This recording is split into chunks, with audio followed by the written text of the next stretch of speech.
Muy buenas tardes, muy distinguidos amigos de la Sociedad Bolivariana y personas interesadas en nuestras presentaciones que hacemos semanalmente. En el día de hoy hablará una persona muy interesante que es el doctor Javier Luis Vega Manzano y nos tratará un tema muy interesante que se refiere a Simón Bolívar y la ciencia, conferencia que pronunciará hoy. Don Luis Vega Manzano es un ingeniero civil egresado de la Universidad Nacional de Colombia, nacido en Ocaña, norte de Santander, en el año de 1955. Como docente ha ejecutado el cargo de profesor con diferentes universidades de Colombia, articulista de varios periódicos y revistas. En el año 2005 comenzó a escribir Don Quijote y Huicho Panza como un homenaje personal a la celebración de los 400 años de la publicación de la primera parte de Ingeniero Hidalgo Don Quijote de la Mancha. De 2022 publicó Simón Bolívar, su patriotismo artero, que es un ensayo sobre las actuaciones non santas que le tocó realizar a Bolívar por la época de la denominada campaña admirable. Y trae una conferencia muy interesante sobre Simón Bolívar y la ciencia. De manera que con todo gusto le damos la palabra para que inicie su conferencia. Buenas tardes, señores académicos, buenas tardes, señor presidente. Muchas gracias por esta oportunidad que me da. Les hablo aquí localizado en la ciudad de Ocaña, en este momento, para tratar el tema que acaba de anunciar el señor presidente, un tema que poco se toca o no se toca nada ¿sí? sobre Bolívar, que es la influencia o lo que tuvo que ver él con la ciencia en general. Entonces, para dar comienzo, quería compartir pantalla con ustedes. Esta es pues la portada del título de la conferencia, Simón Bolívar y la ciencia. Entonces, como les decía, es un tema muy poco tratado sobre Simón Bolívar, pero él tuvo que ver mucho que ver con la ciencia y digamos que le interesó mucho que los pueblos desarrollaran la ciencia y la tecnología, que era lo más importante, porque él vio en ese siglo de finales del 18 y comienzo del 19 la importancia que había tenido el desarrollo industrial y el desarrollo científico. Y los países precisamente que dominaban en esa época eran desarrollados científicamente. Entonces se dio cuenta de esa importancia. Por lo tanto, entonces, él estuvo muy pendiente de eso. Lo que pasa es que eran otras épocas y otros los afanes. Es decir, el afán primero era liberar repúblicas. Hagamos un sencillo recuento de la época en que Bolívar pudo adquirir muchos conocimientos de ciencia y sobre todo conocer muchos personajes de la ciencia de la época. Comenzando por decir que él en el año de 1899 pues se dirigió como todo muchacho de la época, él que era pudiente, a Europa a estudiar. Simplemente se fue en el año 99, ¿de qué? De 19 años tenía, y estuvo allá hasta el año 2002 cuando se casó, retornó a Venezuela, la mujer se le murió en Venezuela y volvió acá a Europa en el 2003. O sea, la primera vez estuvo como 4 años, ahora volvió en el 2003 y retornó en el 2007. Ella estuvo 4 años y algo más y fue donde conoció en ambas instancias, ¿no?, a muchos de los científicos y de los prominentes de la época en Europa, los que habían hecho la Revolución Francesa, eh, y ahí tenía noticias frescas de los que ya no existían de ellos y de los que todavía estaban por allí y de otros que conoció en París, sobre todo. Entonces, en 1907 retorna y ya se queda en Venezuela, y cuando en 1808 ya comienza, pues, digamos, la vida política de Bolívar, y luego retorna a Europa, pero es cuando va a Londres como delegado de Venezuela, que va con Andrés Bello, y allá se encuentra con Miranda, y Miranda, en el poco tiempo que estuvo allá, precisamente le mostró museos de ciencia y gente de la ciencia de ese entonces en Londres. Entonces, en ese aspecto, pues, digamos que Bolívar tuvo la oportunidad de tener ese contacto. En la época que Simón Bolívar vivió, pues ya se tenía conciencia de la importancia de la ciencia y la tecnología, como acabo de decir. Se había desarrollado la astronomía, ¿sí?, cada vez más. Se conocía la utilidad práctica, por ejemplo, de la electricidad. Se sabía, gracias a James Watt, el principio de la máquina de vapor, que mejoró la navegación, el ferrocarril y la industria en general. James Watt fue un científico muy importante, un científico escocés, ingeniero mecánico, y pues inventor, y era químico también. Y a él se debe eso de que hablemos nosotros de vatios, de voltios. Es en honor a él que se le colocó esa unidad de electricidad. Entonces, en esa época se conocía lo que era la importancia de la máquina de vapor, y la máquina de vapor que todavía se usa en el mundo industrial es simplemente aprovechar la presión que produce el agua al evaporarse, y al estar confinada, entonces produce una presión que se utiliza, digamos, mecánicamente. En esa época se descubre el oxígeno, el hidrógeno, el nitrógeno, el cloro, y digamos, con la intervención de científicos como Presley, Lavoisier y Cavendish, ¿sí?, aspectos estos que influyeron grandemente en la economía y en lo político en los países del mundo que lo poseían. Entonces, repitamos que esos países, los países adelantados, poseían todo este conocimiento científico, lo explotaban y desarrollaban muy fácil la industria. Allí,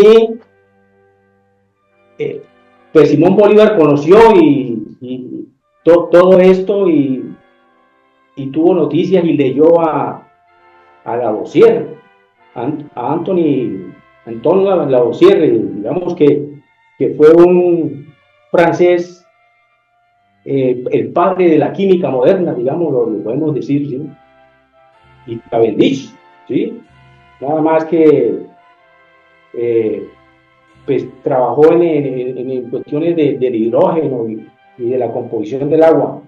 Entonces, en esa época se conocían ya todos adelantos, y pues claro, se había desarrollado la navegación, sobre todo ferrocarriles, y la industria general, sobre todo los telares y demás, que eran lo más importante en esa época. Y pues Simón Bolívar pues ha sido muy conocido por sus méritos como prócer y como fecundo escritor, tal como podemos colegir con la lectura de sus miles de cartas que dejó. Pero normalmente no se habla de él y del contacto de la idea que tuvo con respecto a la ciencia. sobre todo ya durante su madurez. Para hablar un poquito de cómo pudo adquirir estos conocimientos de Simón Bolívar e interesarse por la ciencia, pues nosotros siempre hemos manejado el tema de que Simón Rodríguez fue su tutor y su profesor, pero él el primer tutor que tuvo fue Fray Francisco de Andújar, un español, nacido en Andújar precisamente, que en 1792 fue, digamos, el primer maestro de Bolívar. En el 1792 pues tenía apenas, ¿qué? 12, 19 años Simón Bolívar. Tenía ¿cuántos? 7 más 2, 9 años apenas Simón Bolívar, y por eso él, pues Andújar no logra motivarlo mucho con sus lecciones de ortografía y aritmética. Entonces ya fue en el año de 1795, allá a los 12 años de edad, cuando formalmente se inicia en humanidades y en cuestiones de ciencia Simón Bolívar, estando ya en Caracas, porque lo anterior, a esa edad ya se trasladaron a Caracas, Bolívar lo trasladaron a Caracas porque antes estaba en la hacienda de San Mateo, donde él había nacido, muy cercano a Caracas. Y ahí queda al cuidado de su maestro Simón Rodríguez, ¿sí? Entonces, quien le transmite los conceptos de la doctrina de Rousseau, etc. Entonces ya todos conocemos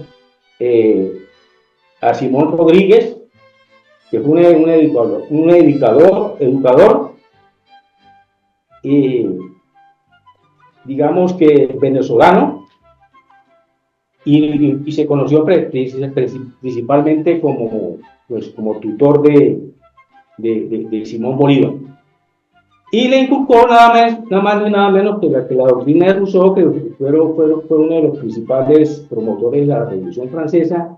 Y Rousseau, pues obviamente también fue, se le dice que Rousseau fue un polímata, ¿sí? Una persona que sabía de todo, de ciencia, filosofía, de matemáticas. Y entonces,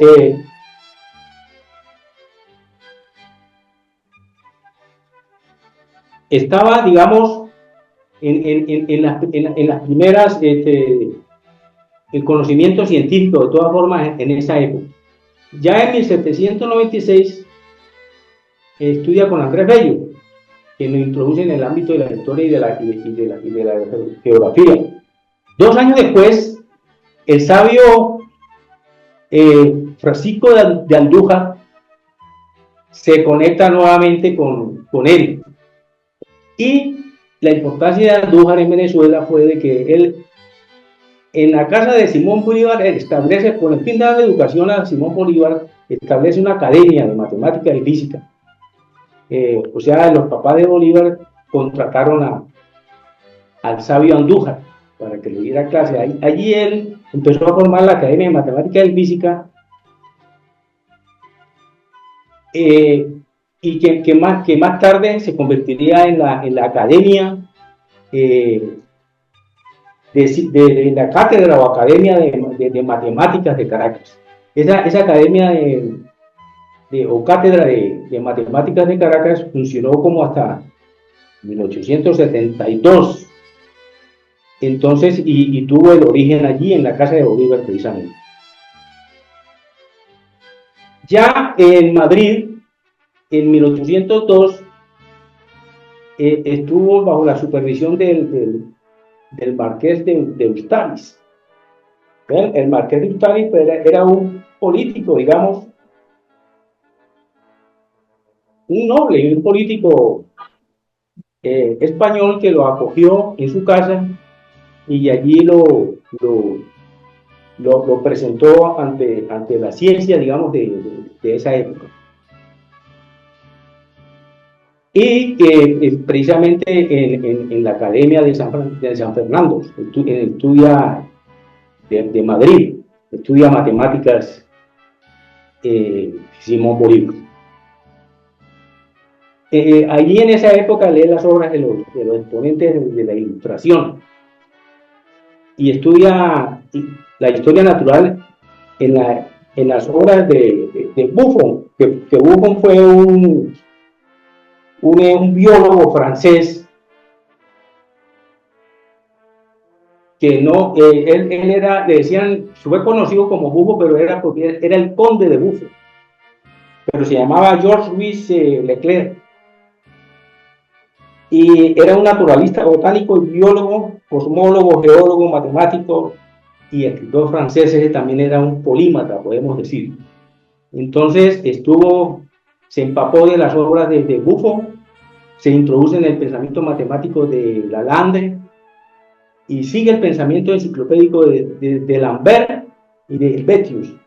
De Lambert, para mí, fue o ha sido una persona muy recordada en el campo de la ciencia, toda vez que allí yo sé que hay varios académicos que son ingenieros y toda vez que sabemos que esas ecuaciones de Alembert, pues había que aprendérselas para poder, digamos, desarrollar todo el conocimiento que tiene que ver con una carrera como de ingeniería. Y de Lambert pues, fue el que desarrolló nada más ni nada menos que las ecuaciones diferenciales y, y el tema de las derivadas parciales.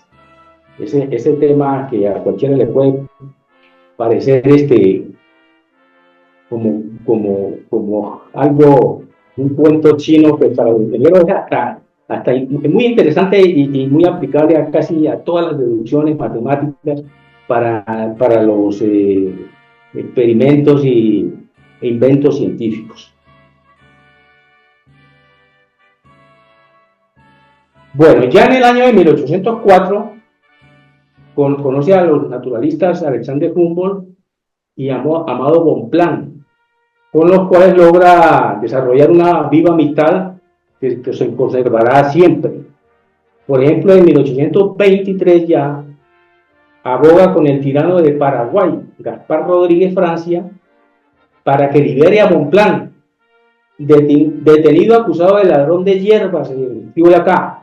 Resulta que Bonpland había aterrizado en el Paraguay y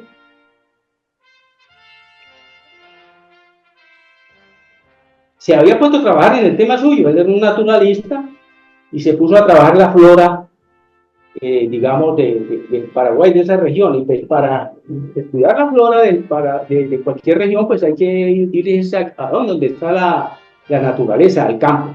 ¿Y quiénes están en el campo? Pues en esa época en Paraguay estaban los indígenas. Entonces se entró en la selva con los indígenas, se integró con ellos a trabajar en el tema, él como naturalista. Pero resulta que el tirano Gaspar Rodríguez de Francia, pues consideraba a los indígenas más que, digamos, menos que animales en esa época. Entonces, así mismo tomó concepto contra Amado Bonpland y lo persiguió y lo metió a la cárcel. Entonces Bolívar aboga por él en esa época. Muy bien, entonces Humboldt le muestra a Bolívar una visión de la naturaleza americana plena de riquezas, de belleza y majestuosidad. Lo tendrá el Libertador siempre muy presente a Humboldt. Lo nombrará con frecuencia en sus discursos y trabajos políticos para avalar o ilustrar con algunas de las ideas del sabio alemán su propio pensamiento. Entonces, claro, ya todos conocemos lo que fue Humboldt y lo que significó, digamos, para la ciencia en general y sobre todo aquí en Hispanoamérica. Entonces, este era, digamos, un polímata alemán, como dijimos hace un rato, y pues inclusive se consideró por todo lo que hizo en cuestiones de geografía como el padre de la geografía moderna. En Europa, especialmente en París, Bolívar asiste a numerosas conferencias y cursos libres, visita laboratorios de física y química y congenia con Gay-Lussac y Laplace. Es de los periodos de su vida en que la ciencia, el racionalismo y la aventura de la investigación despiertan en él un gran respeto. Entonces, nuevamente, Gay-Lussac, que digamos que es el de la teoría de los gases, el de la ley de los gases, que fue que son las que se aplican precisamente para manejar las calderas y las máquinas de vapor que en esa época se utilizaban. Y Laplace, pues un astrónomo, físico, matemático y filósofo francés. Y él, por ejemplo, trabajó mucho en probabilidad y estadística, sentó las bases de la probabilidad y las estadísticas de Laplace.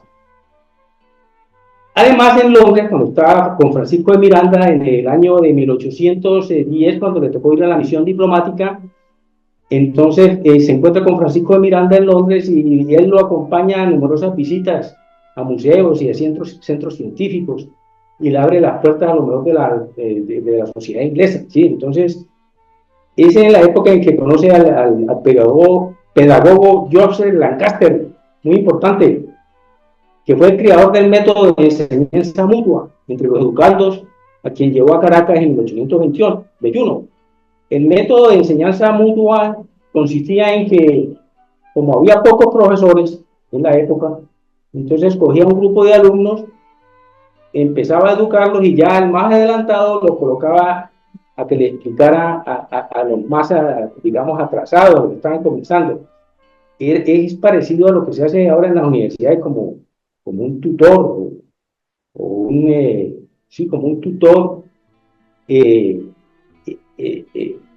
le colabora al profesor para que los alumnos, el resto de alumnos, pues tengan una mejor, digamos, posibilidad de aprendizaje.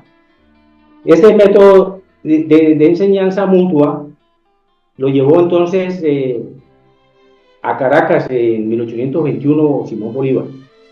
Entonces ahí la importancia que le daba Simón Bolívar a la ciencia.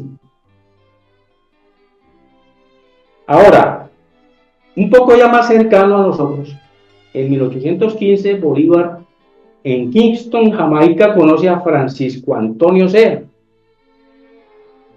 que fue discípulo de José Celestino Mutis durante la expedición botánica. Sea quien fue director, del Jardín Botánico de Madrid, imagínense, que fue creo que el único director del Jardín Botánico de Madrid que era, digamos, americano o hispanoamericano.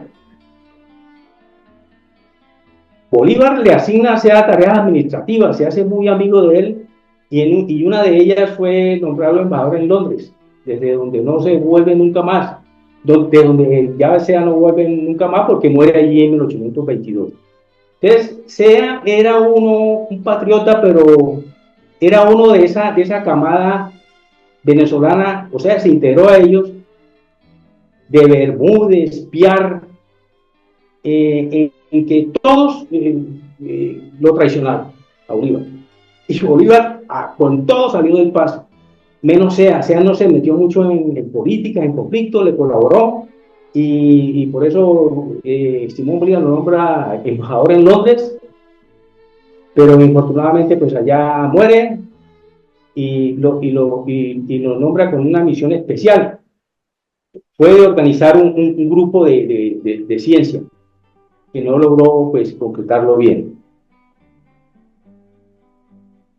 Otro personaje importante que fue un mercenario, digamos, irlandés, Daniel O'Leary, muy famoso porque él tiene digamos, memorias de Simón Bolívar, lo acompañó en los últimos años ya de Bolívar. Y Bolívar lo nombra decano. Él recopila toda su correspondencia y entonces Olivis señala que Bolívar no solo tenía conocimiento relevante en historia, ciencias políticas y en otras disciplinas, sino que sobre todo tenía un marcado conocimiento empírico del mundo. O sea, quiere decir que él conocía del mundo, conocía de todo, le interesaba todo. Por allí hay un psiquiatra que escribió un libro que leí yo alguna vez sobre Bolívar, en donde lo llama hipomaníaco, que Bolívar era hipomaníaco, una palabra toda, pero no, averiguando bien, hipo quiere decir moderadamente, maníaco es díscolo, moderadamente díscolo, o sea, ese sociólogo, ese psiquiatra decía que Bolívar era como muy hiperactivo, era como medio loco. Entonces a él le interesaba todo, y era todo para allá, Eso, entonces eso lo hizo funcionar en muchos campos y le interesaba todo y sobre todo lo que fuera positivo para digamos, el bienestar de la comunidad y eso. Entonces, eso decía más o menos Olivi, que él era un conocedor de todo, de lo que sucedía en el mundo, mejor dicho, de donde estaba pisando. Entonces, por todo esto, no resulta extraño que la estructura de muchos de los discursos de Bolívar tengan un marcado tinte mecanicista newtoniano. Sí, él como que le rondaba en la ciencia, en su cabeza. Él escribía cartas y las comparaba con el mundo mecanicístico. Hablaba de palancas, de rotación alrededor de un centro, etcétera, etcétera. Entonces, por ejemplo, en el discurso que envía al Congreso Constitutivo de Bolívar, en el 1826 se aprecia de Bolivia. En el discurso que envía al Congreso Constitutivo de Bolivia en 1826 se aprecia esto que dice Bolívar, que estamos comentando. Dice, el presidente de la República viene a ser en nuestra Constitución como el sol, que firme en su centro da vida al universo.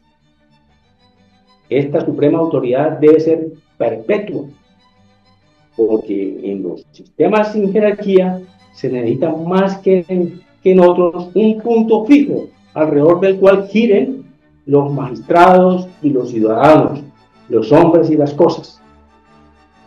Aquí Bolívar define y centra la posición que siempre tuvo política él para un sistema de gobierno, que es el gobierno centralista.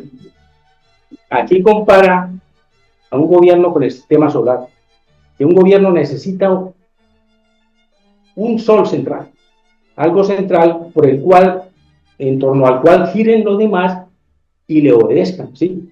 Ese es el pensamiento centralista, que es lo que tenemos, por ejemplo, actualmente en Colombia, y en contraposición con el sistema federalista que tiene actualmente Estados Unidos, Venezuela y otros países, pero aquí pues logró desarrollar fue el centralista, precisamente el que le interesaba a Simón Bolívar. Ahora, más cerca todavía a mí, el mensaje de la Convención de Ocaña, Bolívar presenta también rasgos mecanicistas en su prosa.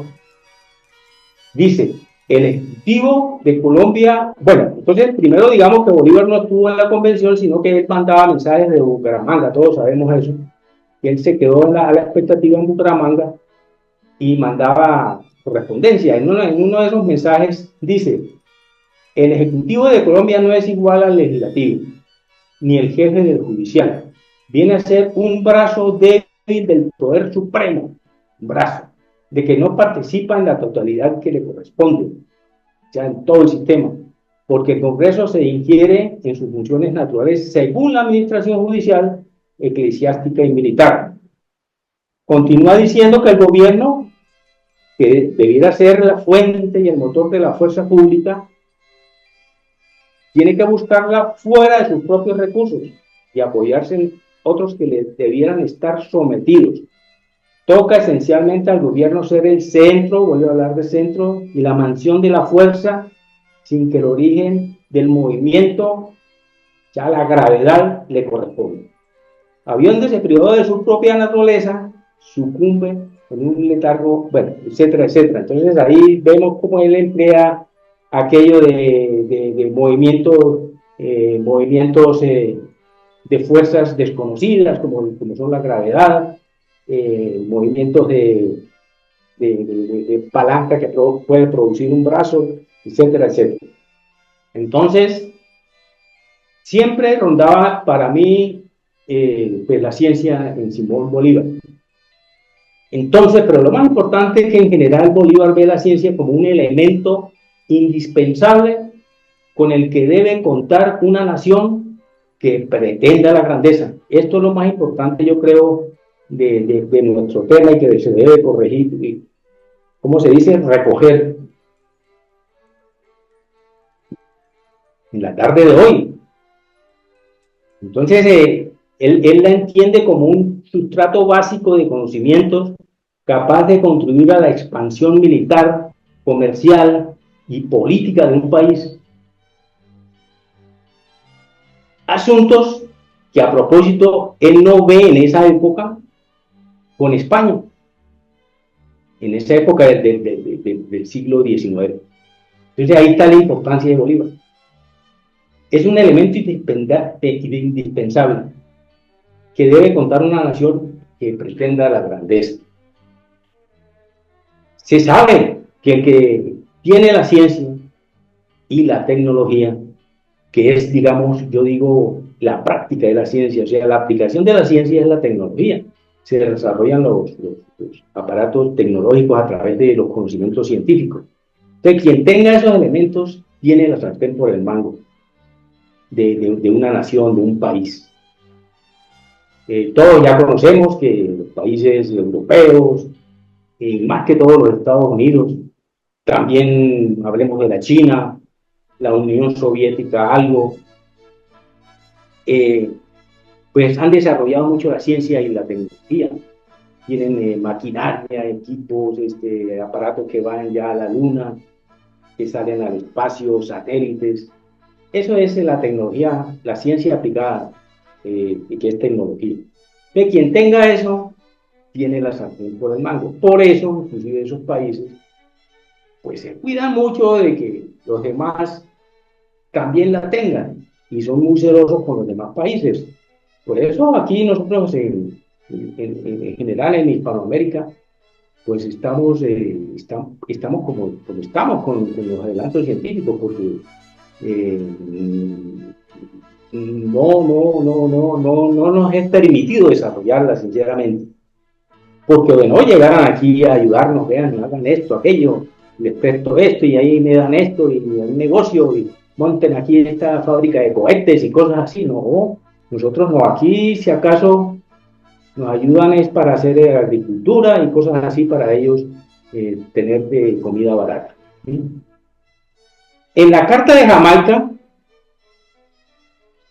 también menciona la idea de ciencia y del poder que ella genera en los países que la desarrollen.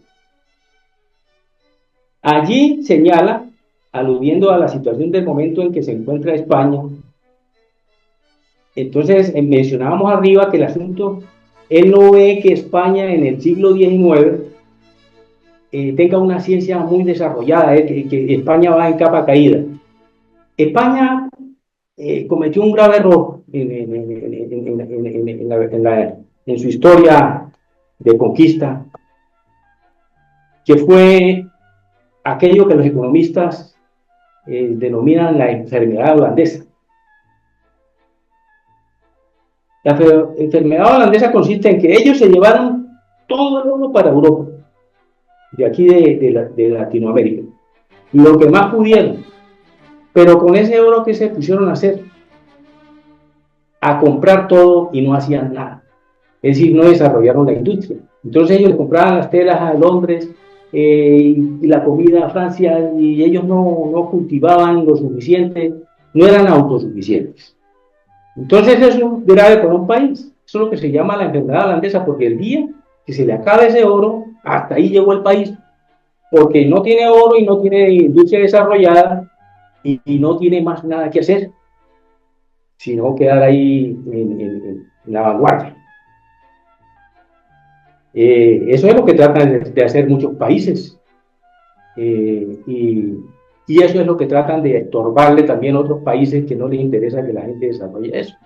Y por eso es que se dan las guerras, porque aquel país está desarrollando tal cual, entonces ya empiezan a decir que está desarrollando armas nucleares, porque el tipo ya, el país, digo, está desarrollando digamos, la energía nuclear para su industria. Y aquí, entre otras cosas, la energía nuclear no es que sea que uno llega y usa esa energía y produce directamente, por ejemplo, energía eléctrica con esa energía nuclear. No, es lo mismo, se usan calderas y calienta agua a vapor y se produce la electricidad. O sea, la energía nuclear se usa para calentar el agua no más, ¿sí? Es más práctica, más eficiente, más barata, pero sí es muy peligrosa. Pero ya los países lo han logrado controlar mucho, pero eso se necesita de tanto, digamos, científico y tecnológico, sobre todo, para controlarlo y poder hervir el agua con tranquilidad y que no vaya a haber por ahí un accidente nuclear, ¿no? Entonces, eso es. El país que tenga la ciencia y la tecnología tiene la sartén por el mango.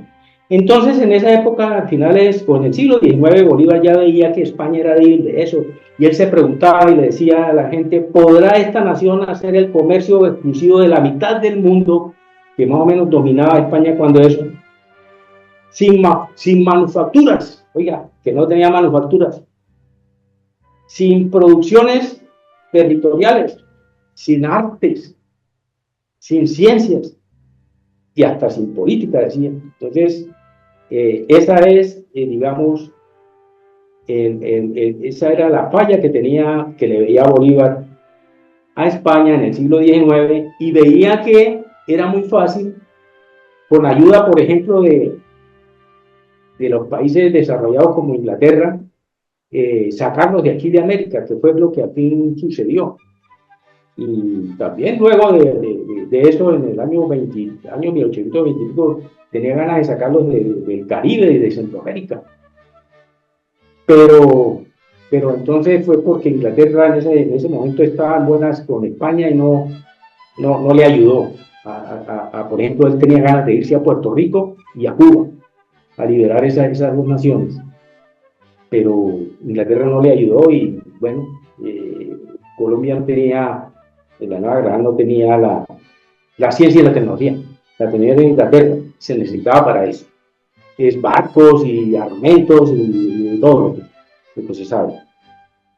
Entonces, Simón Bolívar ve las ciencias, percibe las ciencias como un final al que necesariamente se arribará una vez que la América Meridional haya conseguido la consolidación de su libertad, ciencia que los pueblos americanos deben desarrollar y tomar como destino último, unidos con ella en una gran confederación panamericana. Ese era el sueño de Bolívar, es decir, hacer una confederación panamericana, pero de la mano de la ciencia, porque ya vuelvo y repito, él sabía que si tenemos la ciencia y la tecnología y una gran nación panamericana, esto hubiera sido la gran nación del universo, del mundo, digamos, de la Tierra. Entonces, a raíz de esto, pues, obviamente, entonces, Bolívar se preocupa por la educación, ¿sí? Por ejemplo, en 1821 ordena la educación primaria gratuita y la hace extensiva a las niñas, oiga, piensa en las niñas también, que se eduquen las mujeres. En esa época era mucho más machista que ahora el mundo. Entonces, piensa también hasta en las niñas, Simón Bolívar, que se eduquen ellas también, ¿sí? En marzo de 1826, en Colombia, decreta un nuevo plan de estudios y ordena la creación de colegios en las provincias, con énfasis en humanidades y ciencias naturales. ¿Sí? Énfasis en humanidades y ciencias naturales, que humanidades es otra rama, claro, que es indispensable precisamente inclusive para aprender ciencia. Y pensaba que el ciudadano activo debe saber leer y escribir y profesar alguna ciencia o tener algún grado científico. O sea, para ser un verdadero hombre activo, ¿sí? Se debe cumplir con eso. Eso lo dijo Bolívar en Angosturas, en un discurso de 1819. Entonces, el hombre, un ciudadano activo, debe saber leer y escribir y profesar alguna ciencia o tener algún grado científico. También decía en Angosturas que la educación popular debe ser el cuidado predilecto del amor paternal del progreso. Moral y luces son los polos de una república. Moral y luces son nuestras primeras necesidades. Que vean, moral y luces. ¿Qué es luces? Conocimiento. ¿Sí? El siglo de las luces, que fue el siglo XVIII, que estaba ahí funcionando en ese momento. Todos los científicos de ese siglo están ahí funcionando. Dice además en la cultura que los códigos, los sistemas, los estatutos, por sabios que sean, son obras muertas, que poco influyen sobre las sociedades. Oigan, hombres virtuosos, hombres patriotas, hombres ilustrados constituyen la república. Nuevamente dice ilustrados, educados científicamente. Elementos que dominan y rigen el mundo, ¿cuáles son para Simón Bolívar? Los elementos que dominan y rigen el mundo: primero, valor; segundo, riqueza; tercero, ciencia; y cuarto, virtudes. Estas son las cuatro potencias del alma del mundo corporal. Estas son las reinas del universo, y a ellas debemos ligarnos o perecer, decía Simón Bolívar en Angosturas. Muy bien, entonces ya en el año de 1822, el Libertador comisionó a Francisco Antonio Sea, colombiano, paisa creo, que fue supremamente importante, que ya dijimos había sido embajador en Londres, y lo nombré embajador con el fin exclusivo de que organizara un equipo de investigadores para que desarrollara labores científicas en la Gran Colombia.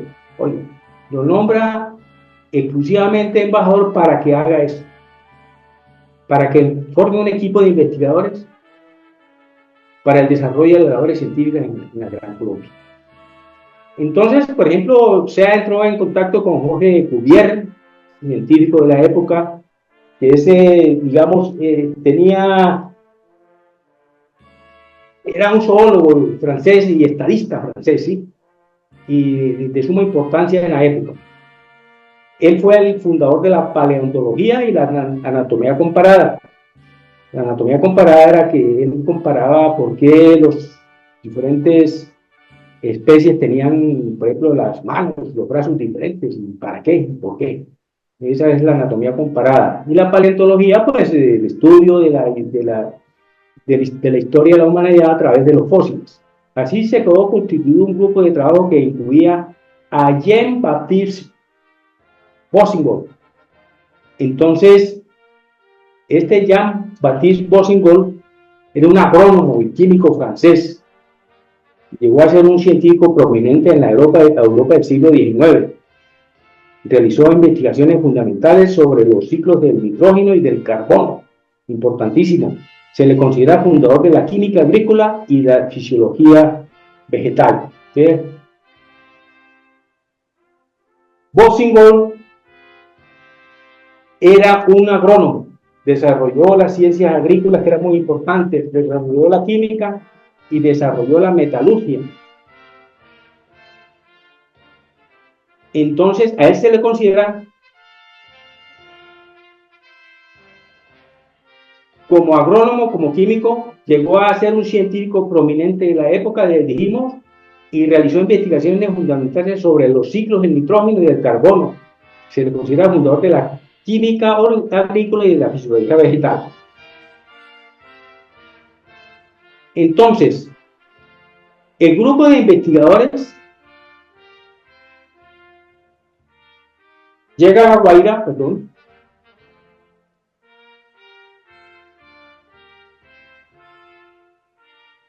Entonces, este es el grupo de trabajo que organizó SEA, no nos olviden, Francisco Antonio SEA. Entonces, el grupo de investigadores se dividió en dos.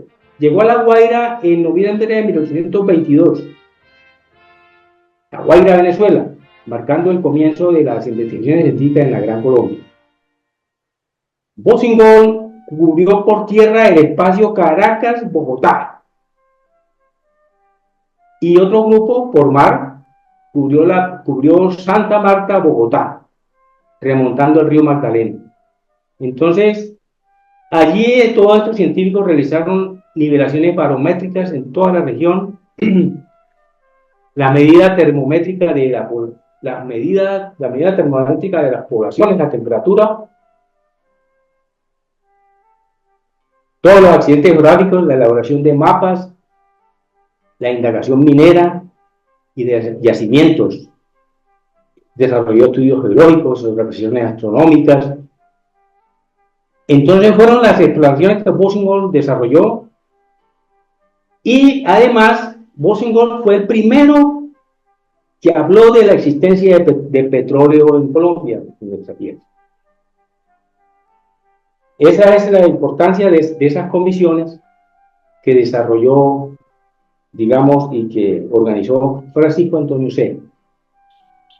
Entonces, ya por último, podemos colegir, a manera de final de colofón, que Bolívar, dentro de su vida marcada por la gesta bélica y diplomática, estuvo siempre gravitando en torno a una idea de ciencia, vista dentro de sus acciones y en el corpus filosófico y cultural que utilizó. Entonces, en medio de todas las gestas bélicas y diplomáticas, le gravitaba la ciencia y tenía que ver con ello.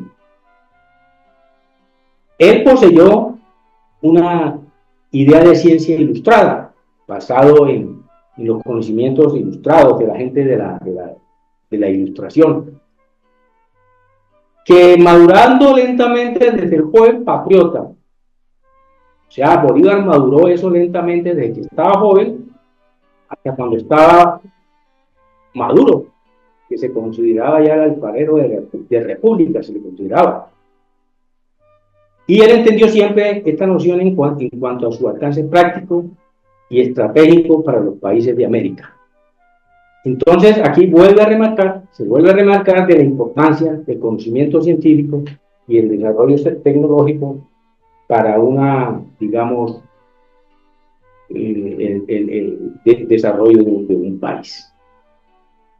Señor presidente, aquí sería lo de la charla de hoy. Muchas gracias por su atención, y pues aquí quedo pendiente por cualquier otro asunto que tenga que ver con el tema. Muchas gracias a todos.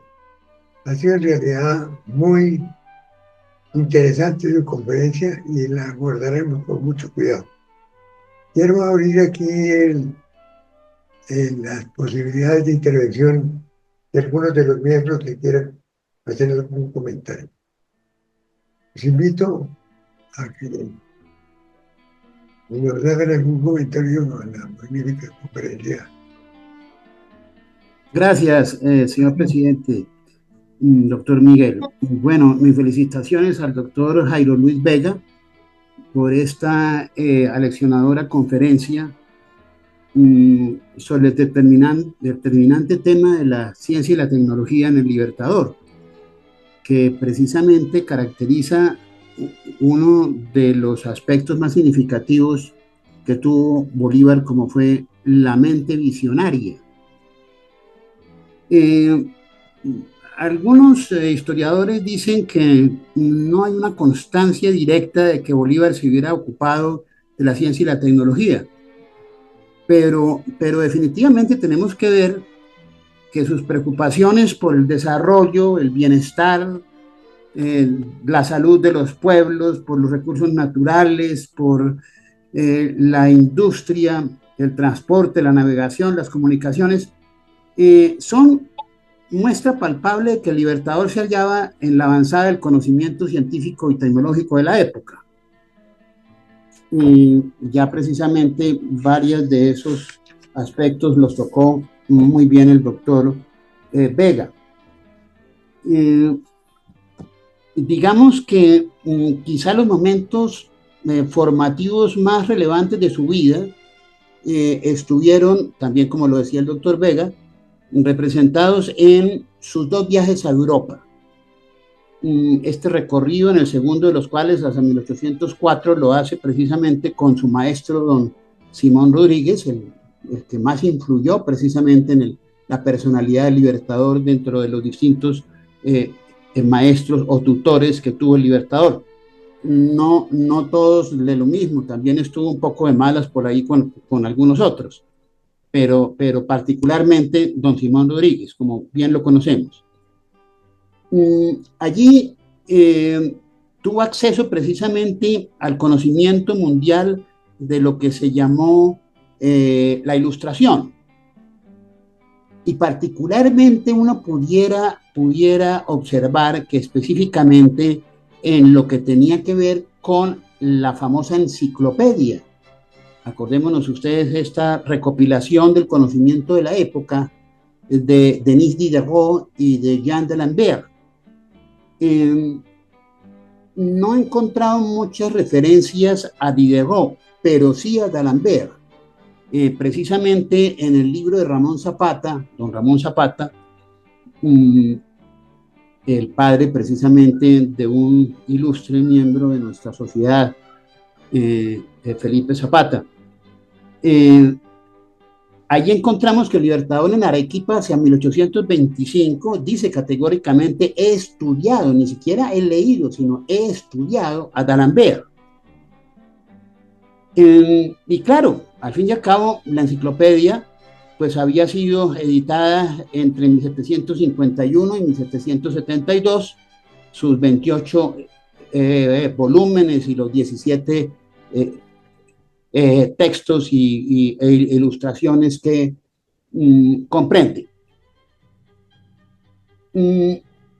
También mencionó el doctor Vega, y vale la pena de todas maneras reiterar algunas influencias bastante impactantes que va a tener el Libertador en su participación en salones notables en Madrid, en Roma y especialmente en París. Allí, por encima de todo, pues se destaca esa relación muy positiva que tuvo con el barón Alejandro de Humboldt.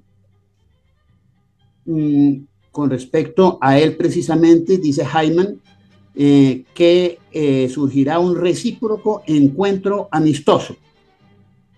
Humboldt particularmente recordará muchísimo a Bolívar, porque Humboldt, a pesar de ser mayor que el Libertador, va a morir 30 años más tarde que el Libertador. Lo recordará siempre con significativa remembranza.